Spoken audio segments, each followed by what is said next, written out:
You're listening to Civic Media. You can tune into any of our live shows on any radio station across the state with the Civic Media app. Find us in your phone's app store and listen anytime, anywhere.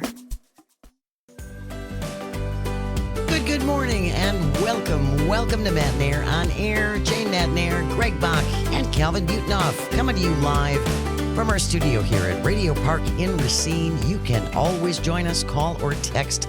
The number is the same at 855-752-4842. Leave a comment if you're watching on the live stream on Facebook, YouTube, and what used to be Twitter. Coming up for the last half an hour of the show, segment we call Audio Sorbet, where we lighten things up, get away from the news, and take a breath.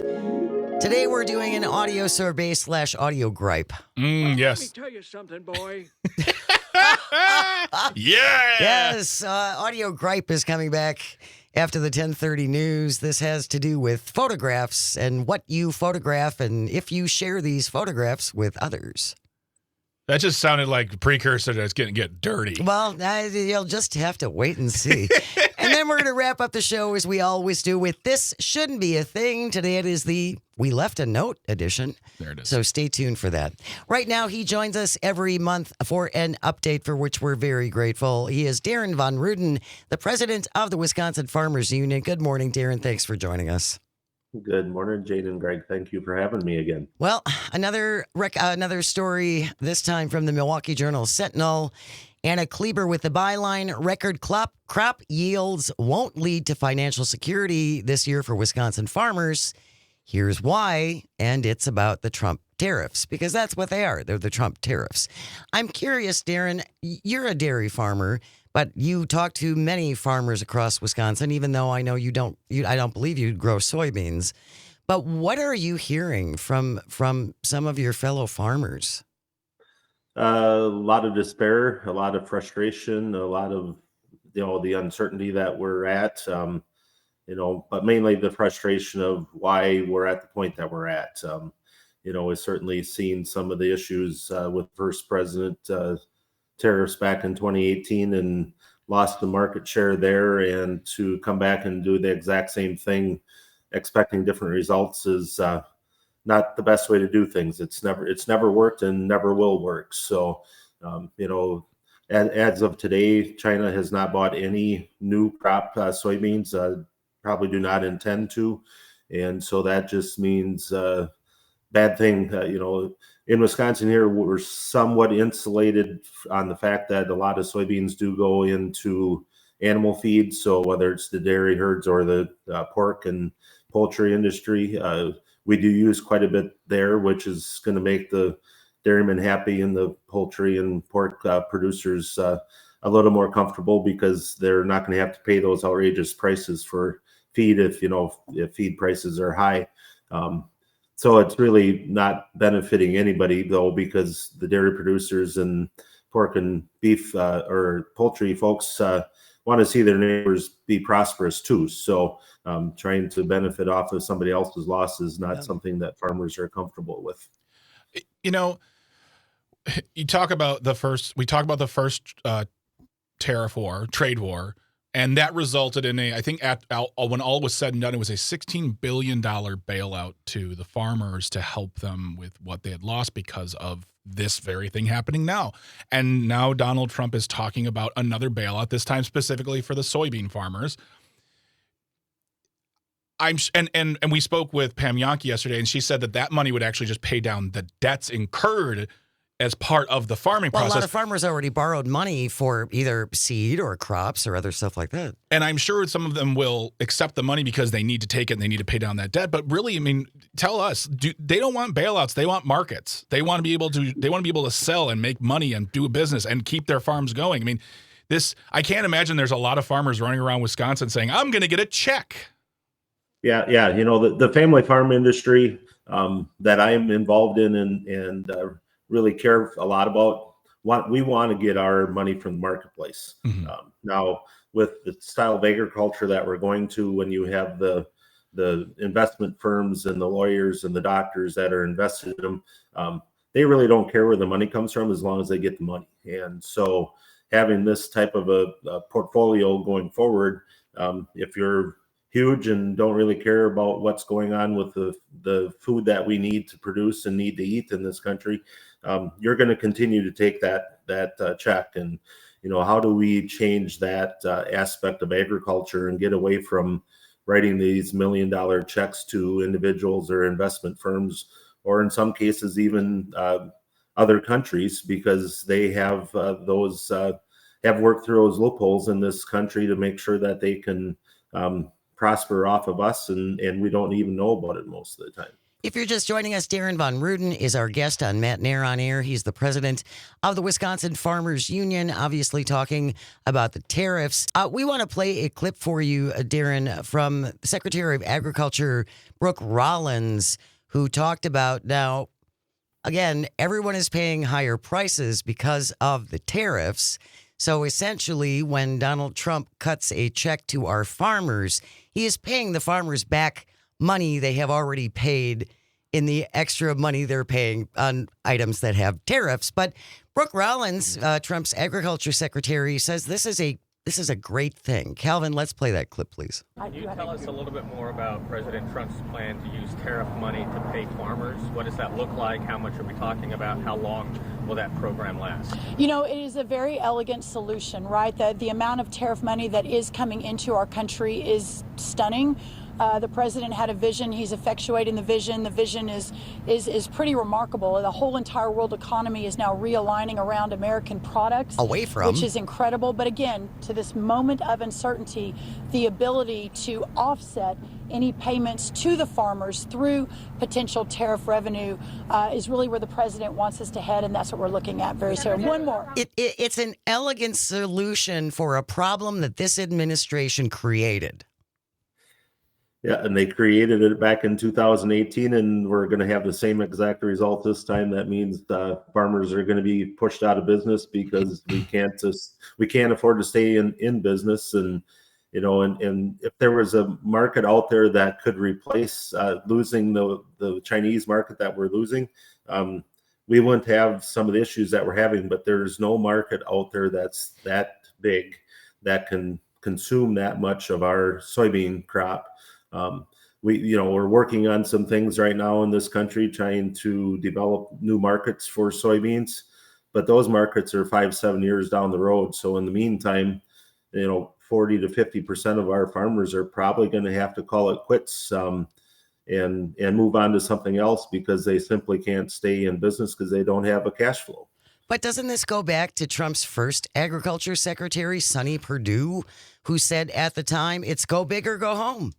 And if you can't go big, then you're going to lose your farm and you're going to get bought up by somebody else.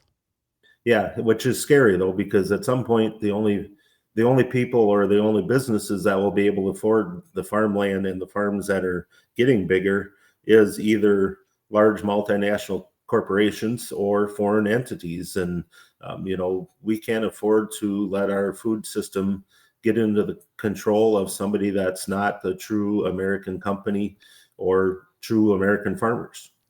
I'm not asking, I don't want you to speak on behalf of all the farmers. That would be very tough for you to do that. But obviously we've talked about this in the past. Some farmers voted for Trump, some farmers did not. What are you seeing on essentially the back end of this now, where like we are post-election, we are almost a year into this first year of his second term, and you mentioned it when we first got on the air that there is a general sense of not excited and there's a lot of uncertainty. But the conversations you're hearing, what are you just hearing from people as far as just the farmers are like the things they're looking for? Because I mean, I'm not a farmer, Jane's not a farmer. I mean, I imagine you just need leadership and you need partnership. But is there also any like resentment towards the way that you guys are being treated, saying like, all right, we're going to slash your marketplace, but we're going to give you some money and then we'll see if you can do anything. But that's, I'm very curious on what the conversations are being had at the kitchen table. Yeah. So, in private conversations, there's a lot of anxiety, but also, what in the heck is going on? Mm-hmm. And, I'm hearing more and more from farmers that I know voted for Trump are saying, this is just absolute stupidity. It's nuts that we're in this situation. We should be doing something different. But if you want them to come and say it in public, they're probably not going to say Of course, that. yeah. Sure. But the issue there is how do we as leaders in agriculture, and I'm in that spot, how do we make them realize that it does not pay to continue to vote for a party that doesn't care about farmers? The most frustrating part in my position too is my counterpart in the state's largest farm organization has been really quiet on this, and we're not hearing anything out of that organization, and yet for 4 years Biden couldn't do anything right, and so and we're in a lot worse shape today than we were 6 months ago. Even and a year ago we were in a lot better shape because we had really good prices for most commodities. And beef prices were going up, and they're holding up. They're going to be there for a while, but when you look at corn and soybeans, those farmers are in a world of hurt, and it's not going to get any better anytime soon.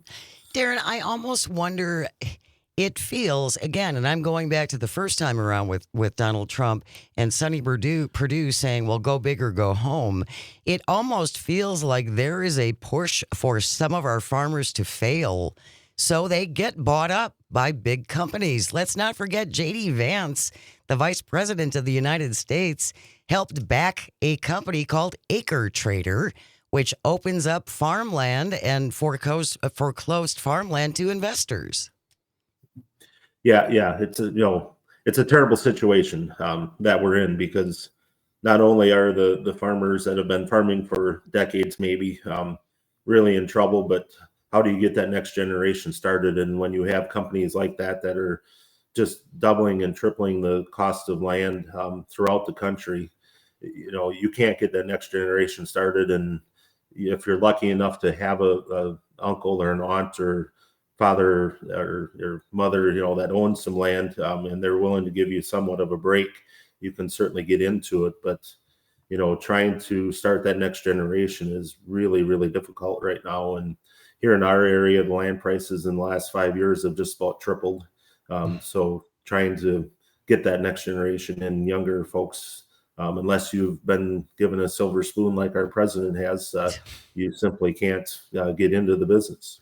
Well, and Scott Bessent is another one in the Trump administration who I understand owns many, many, many acres of soybeans, I believe in North Dakota. And again, if we start losing some of these smaller farms, they're going to sell and they're going to get bought up by much bigger guys. Yeah, the biggest thing is diversity, and we're going away from diversity, going into the concentration mode at a faster pace today than we have in the last 5 decades. And if we don't get back to that diversity, our food system is going to be in a world of hurt. We're going to continue our conversation with the president of the Wisconsin Farmers Union. Darren Von Ruden is here. You can always join us, call or text at 855-752-4842. Stay close. You are listening to Matt Nair on Air. This is the Civic Media Radio Network, and we will be right back. You're listening to Civic Media. Stay up to date on the latest news and information for your local community and Wisconsin by signing up for our free email newsletter. Visit civicmedia.us/email to get started. Good morning. Welcome back to Matt Nair on Air. Jane Matt Nair, Greg Bach, Sweet Calby on the board, coming to you from our studio at Radio Park in Racine. Join us, call or text at 855-752-4842. You can also leave a comment if you're watching on the live stream on Facebook, YouTube, and what used to be Twitter. Sorry, I was about to say something and I realized you were still talking. I apologize. That's okay. I'll take it from here. We're joined by Darren Von Ruden, who is the president. I've talked before in public, folks. I'm sorry.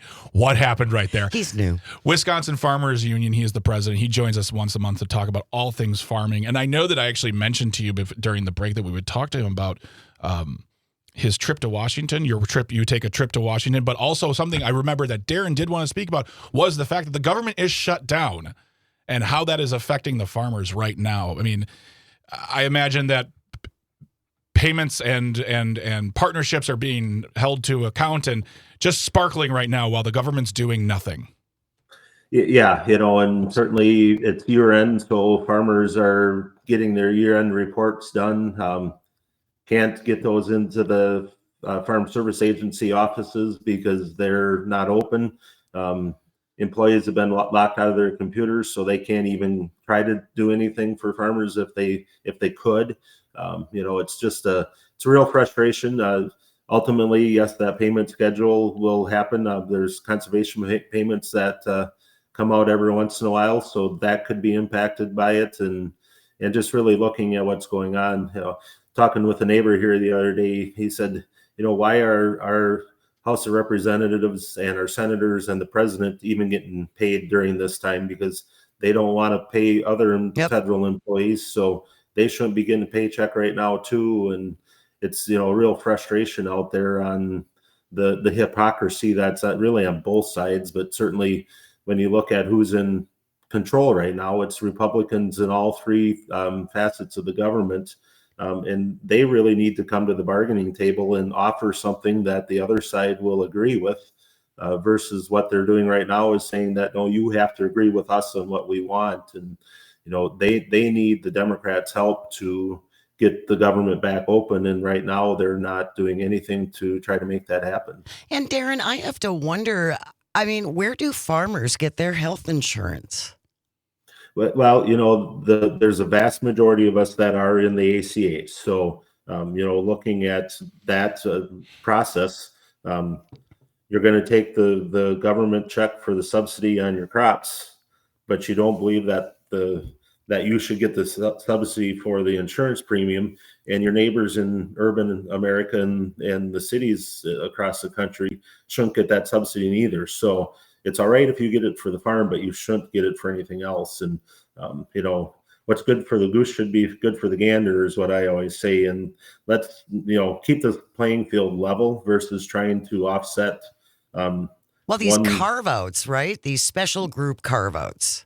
Mm-hmm. Yeah. And the president's done in agriculture too. He certainly has made sure that the commodity farmers, especially corn and soybean farmers, get a payment as part of the big beautiful bill, but yet took everything away from all of the small producers across the country, and those that are in most need of a little bit of help right now have absolutely no way to get those dollars from the federal government because there's no programs available for it anymore. And Jane, I'm glad you asked the question and Darren giving the answer, because that's something I think really needs to be repeated, is that, when we think of the ACA, when we think of benefits, whether it's SNAP, Medicare, Medicaid, we tend to put the people who want to do away with it or, quote, save it, they want to put it on the heads of people who live in cities, the ne'er-do-wells, the lazy, the shiftless, all those guys watching television, doing nothing in their mother's basement. But farmers take part in the ACA. Farmers take part in Medicare and Medicaid. Farmers avail themselves to these SNAP benefits. They avail themselves to these benefits. This group that you belong to, who are so lauded by our politicians, are consistently being used as, pawns, and then all of your benefits, with ours too, are being taken away. But they get to control the narrative and say, oh, it's these terrible people who are frauding and lazy and misusing. But really, it's a guy maybe up in northern Wisconsin who needs the ACA to get health insurance, and he's just like, I can't pay 75% increases on my premium. Well, sorry. Yeah. So my son and daughter-in-law are in the ACA program because Brett's farming, and Nicole is doing a part-time taking care of grandkids and a couple other kids here. And so health insurance is the only way they can get it through the ACA. And they're looking at their premiums under the current proposals to go up $300 a month. Jeez. Well, they don't have that kind of money laying around to go up. And, certainly the WIC program has helped in the past, in rural America, and especially farmers. If you're going to just farm, trying to find insurance is absolutely impossible. And the ACA program has definitely helped a lot of farmers across the country. And now we're looking at, getting a payment on one side, but getting in the shorts on the other end. We're going to keep talking with Darren Von Ruden. He joins us once a month. We always have One day, Darren, we'll just sit and talk about recipes. We'll talk about great things to do with cheese. Yeah. This is not that time, unfortunately. Darren Von Ruden is the president of the Wisconsin Farmers Union. He joins us once a month. Thank you so very much, Darren. We'll see you in a couple weeks. Thank you, Jane and Greg. Appreciate it. News coming up next. And then when we return, it's an audio gripe. Stay close. You're listening to Matt Nair on Air on the Civic Media Radio Network. Good morning. Welcome back to Matt Nair on Air. Jane Matt Nair, Greg Bach, our one, our only calzone on the board, coming to you from our studio at Radio Park in Racine. Join us. Call or text at 855-752-4842. Leave a comment if you're watching on the live stream. Good morning, live stream. Hello, live on stream. Facebook, YouTube, and what used to be Twitter. Baseball later on this afternoon. Brewers at Wrigley Field to sweep the Cubs. Hey, Could sweep the Cubs. is possible. As possible. Our broadcast will start today at 3:30. First pitch going out about 4:08. You can listen to the game, not on the stream, but on terrestrial radio on WRCE in Richland Center, WBZH in Hayward, and here in Racine, Kenosha on WRJN Crew. At Wrigley against the Cubs. Our broadcast starts today at 3:30. Go Crew. This is the portion of the show where we like to take a breath, get away from the news. We call it Audio Sorbet. But Today, it's a special version called Audio Gripe. Well, let me tell you something, boy. Get off my lawn. Audio Gripe. Here it is. Why do people share photos of their injuries and or scars? what happened to you? I have a close relative that I love dearly Wonderful. who had foot surgery. You. I know. And talking the other day, just texting back and forth, how you doing? How you feeling? You up and around? I know, I mean, it's a pain in the neck having any surgery. Family who have to talk to? Well, no, I love my family. But, it's like, do you want, so she had the surgery and she said, do you want to see a picture of my foot? And I said, as delightful as that sounds, no, thank you.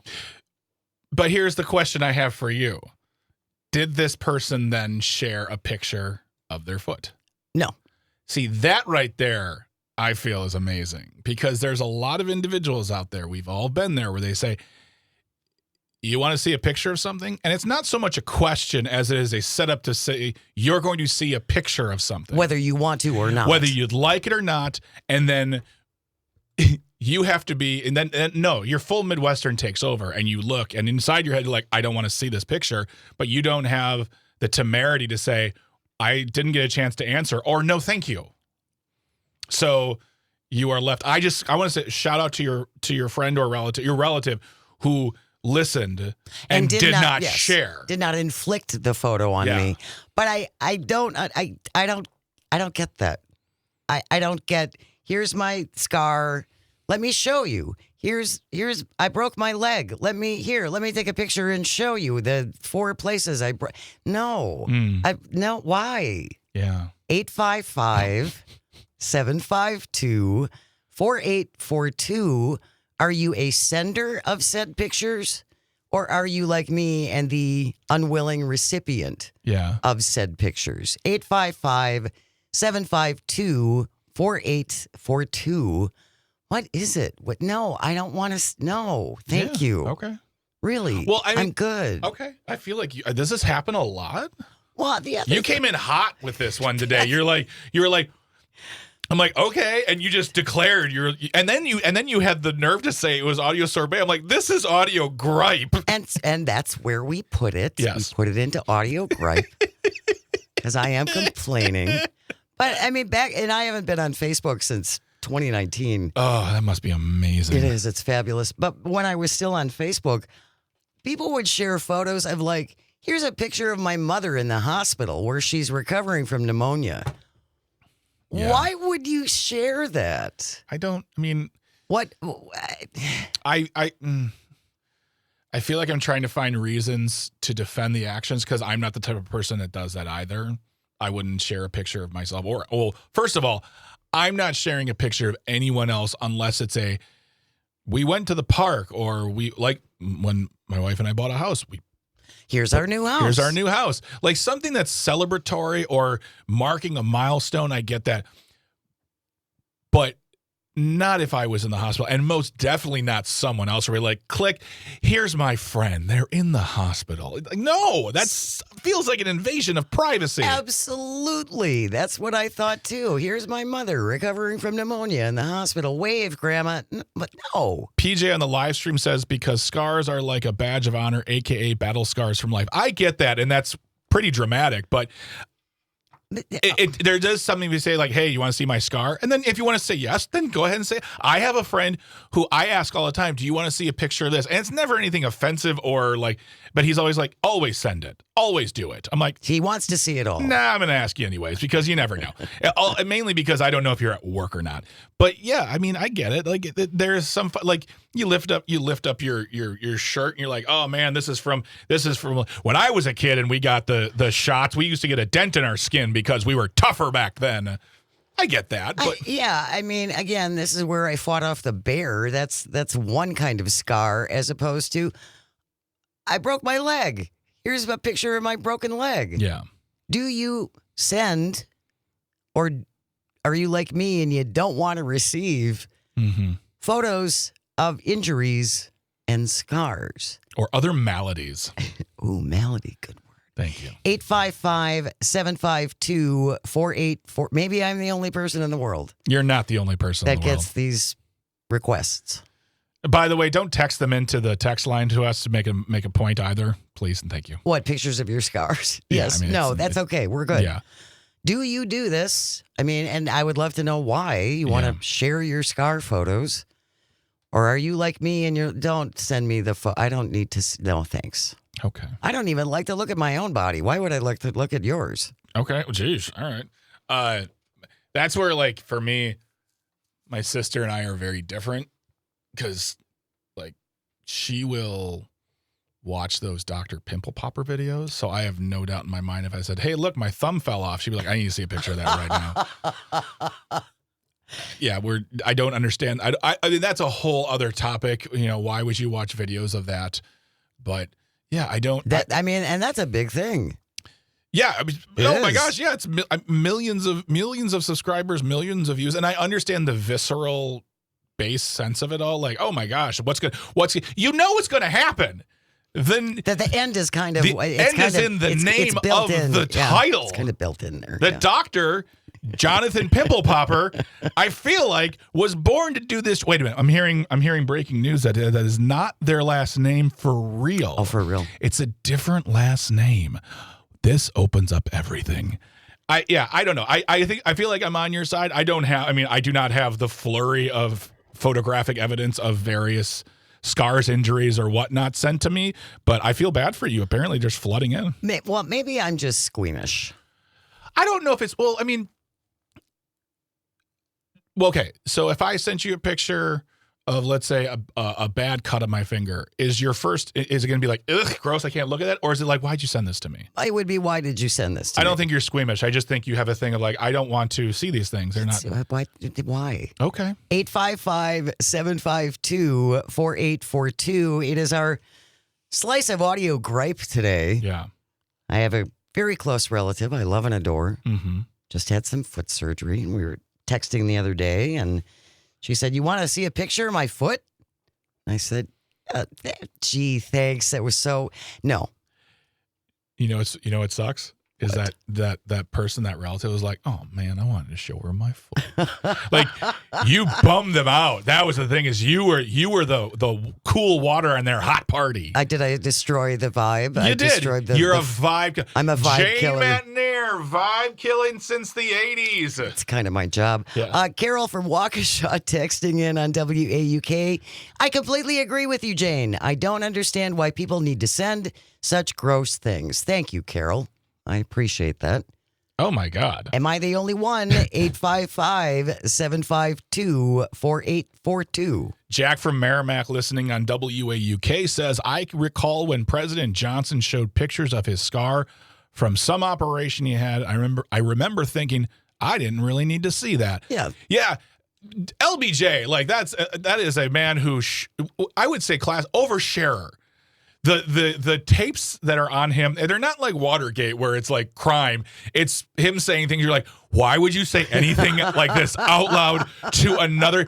Just Google President or look up LBJ pants alteration audio. Just listen to that. I can't talk about it on the air. Really? Because it's weird and it's not FCC non-compliant, but it's definitely borderline. It's FCC. Dude, what are you doing?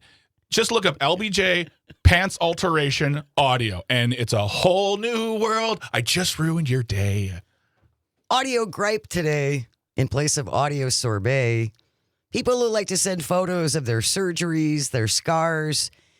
Are you a sender or are you an unwilling recipient? 855-752-4842. And do you do what Jane did? You say no, thank you, and leave it at that. You don't just be like, okay, I guess. No, you say no, thank you. I would not like to see this. Yeah, no, I'm good. Yeah.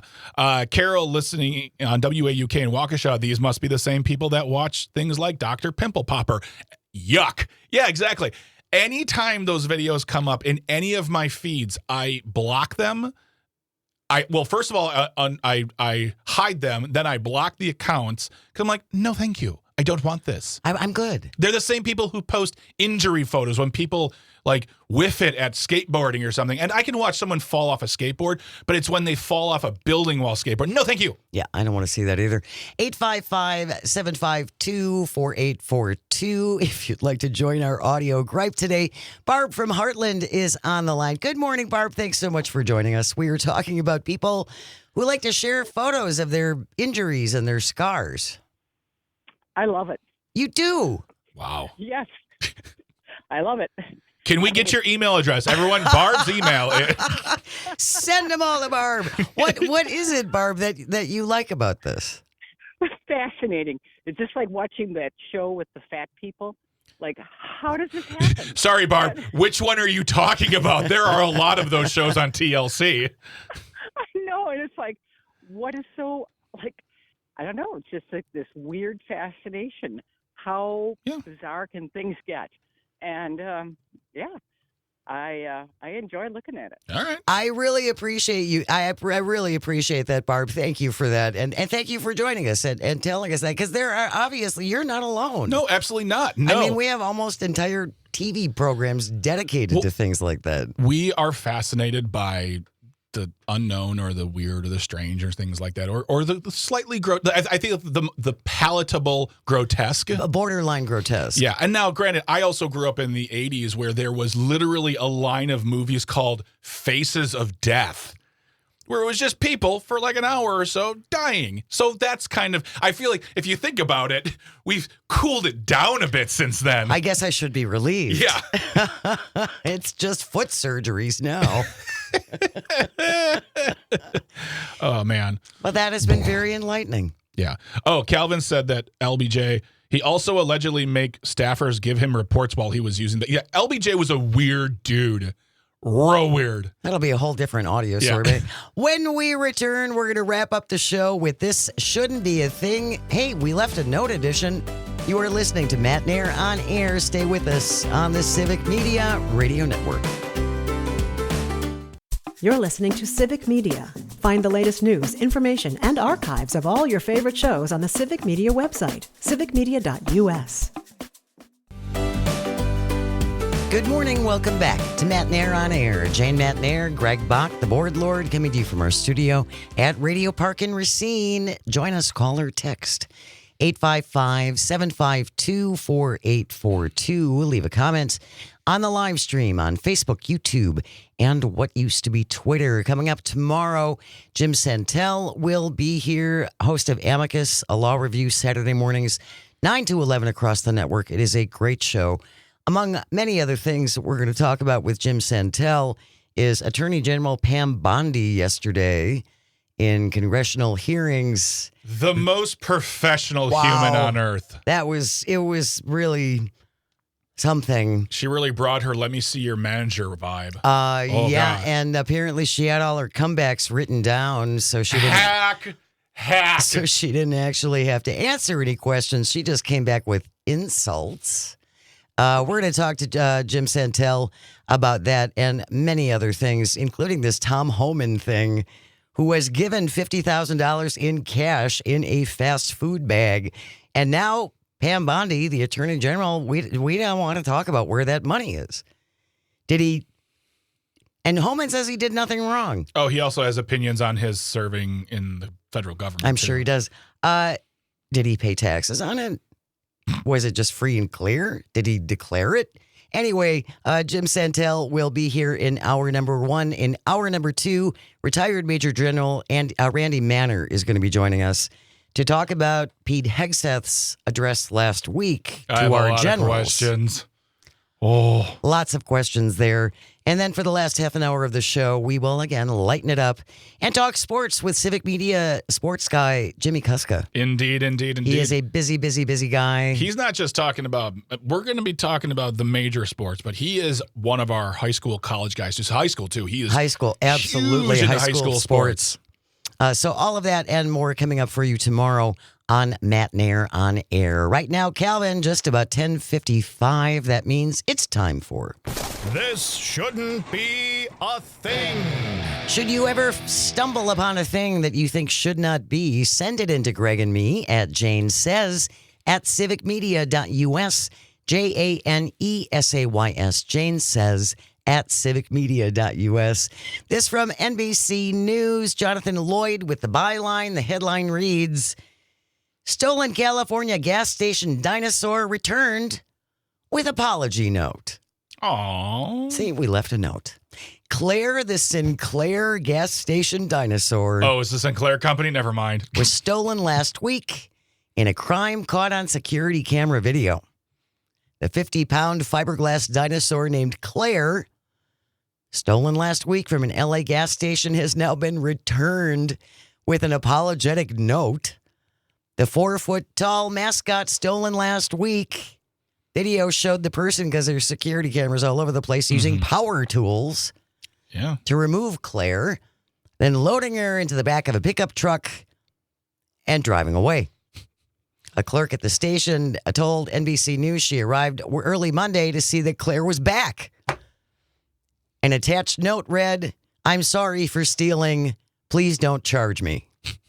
Well, yeah, now we've got your truck and probably your license plate and all that stuff. And Sinclair, they'll definitely press charges. The dinosaur wrapped in fabric was likely returned sometime after midnight when the business was closed. Security camera footage shows what appears to be the same white pickup truck pulling up to the station before unloading the wrapped up dinosaur. Did they think it wouldn't be recognized if they put it in a sheet? What do you think it is? Is that dinosaur shaped? What is it? What is that dinosaur shaped sheet in there? No arrests so far have been reported. The dinosaur's disappearance, Claire, of course, the dinosaur, captured the attention of some famous residents, including actress Jamie Lee Curtis, Academy Award winning, who posted video of the crime. Maybe that's what finally did it. Shamed the guy into bringing her back. That's amazing that it took famous people. It took famous people to shame the guy into bringing Claire the dinosaur back. While she was missing, some of Claire's fans brought flowers and other items. Apparently, they came and picked them up now that she's back. I spent $15 on this bouquet. They brought flowers. Are we sure this didn't happen in Portland? They would, right? Send in the troops. Oh, yeah. They've stolen our dinosaur. Dinosaurs became a big part of Sinclair's advertising in the 1930s. Promotions over the years have featured different dinosaurs, but eventually this one, the Apatosaurus, became their most recognized dinosaur mascot. We're mining the oil from the dinosaurs, so we might as well make him our mascot. Exactly. It's just like, hey, you know how we're like ruining, especially in the 30s, remember, you know how we're ruining the environment and pouring our waste into our waters? Let's soften our image with a cute dinosaur. That'll help. And 90 years later, it still holds. Apparently it's still working. All right, that wraps up today's episode of This shouldn't be a thing. Thank you, Greg and Calvin and all of our engineers and everyone at Civic Media. Without you, nothing works. And thank you most of all for calling and for texting and for listening and watching on the live stream. It means the world. I hope you find some joy today, even if it's just the tiniest little bit, and you have the chance to share it. We have news coming up next, followed by Tom Hartman from 11 to 2. So keep it right here on the Civic Media Radio Network. Have a great day. We will see you tomorrow.